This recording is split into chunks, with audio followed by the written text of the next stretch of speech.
Hey, ladies and gentlemen, this is Carmine Sabia for Explain America, and former President Obama is terrified, and he damn well should be. Before we get started, please make sure you like, comment, share, and subscribe.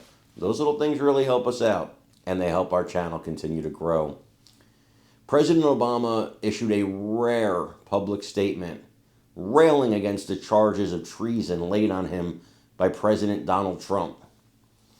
He went off on a tangent, calling them ridiculous and unfounded and trying to make it sound like we're living in some kind of tin pot dictatorship. But here's the thing. This is all the stuff you did to President Trump. And now the chickens, well, they're coming home to roost. And the fact is, there is basis. You say it's baseless. There's no evidence. Oh, no, there's plenty of evidence. Tulsi Gabbard released more evidence today. My colleague Kyle Becker talked about it earlier, right here on this channel. There's more evidence. So don't give me that. There's plenty of evidence of what you did, of the crimes you committed. At least the crimes I believe you committed. Of course, it hasn't been proven in a court of law. Treason may be a stretch, but hell, I think seditious conspiracy is right there on the table. Now, what I want you to do is listen to these experts talk about it, and it got heated. It got heated, but I want you to listen to this.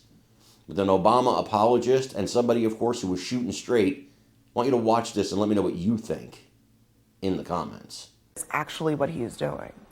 Well, first off, I thought the key part about President Obama's quote was that the Russians did not actually manipulate any votes. Yeah, we knew that already. Oh, wait a minute. In the immediate aftermath of the 2016 election, you could hardly find a Democrat who was not screaming that Russia rigged the election. It has been 8 years since the immediate aftermath of the 2016 election. The fact that Obama is now undoing Democrat mythology of 2016 there have been multiple reports. There have been there's been a major bipartisan Senate report that was led by Marco Rubio, who now works in Donald Trump's administration.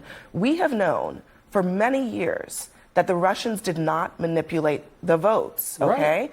In fact, they didn't even influence votes. They've had intentions of meddling in the election. Oh Again, but they didn't why are we talking about this? This is not the issue. You're trying to avoid the subject. President Obama said that Russia did not manipulate any votes. We should note that because every liberal in America said that was the case. All right, noted. You're doing everything possible not to talk about the fact that the President of the United States, the current President of the United States, just accused a former president of treason and suggested a prosecution of that former president with no evidence. That is the problem. You can calm down. I don't think he's guilty of treason. I don't think he'll be prosecuted. Why don't you talk about that instead of talking about Obama? Because Obama just undid 3 years of Democrat mythology. What? Please, let's not talk about this. I don't want to talk about your distractions. The problem is, this is what Trump does. He distracts everybody. He's talking about President Obama because he doesn't want to talk about Epstein. He's talking about the Washington Commanders and the Cleveland Guardians because he doesn't want to talk about Epstein. He releases the Martin Luther King files because he doesn't want to talk about Epstein. He's doing everything possible except talking about Jeffrey Epstein because he's trying to throw up distractions so that people like you, Todd, can come on TV and try to diffuse the issue. I have tried to agree with you, and you're violently not letting me. I'm not doing anything violent. I've said he's not guilty of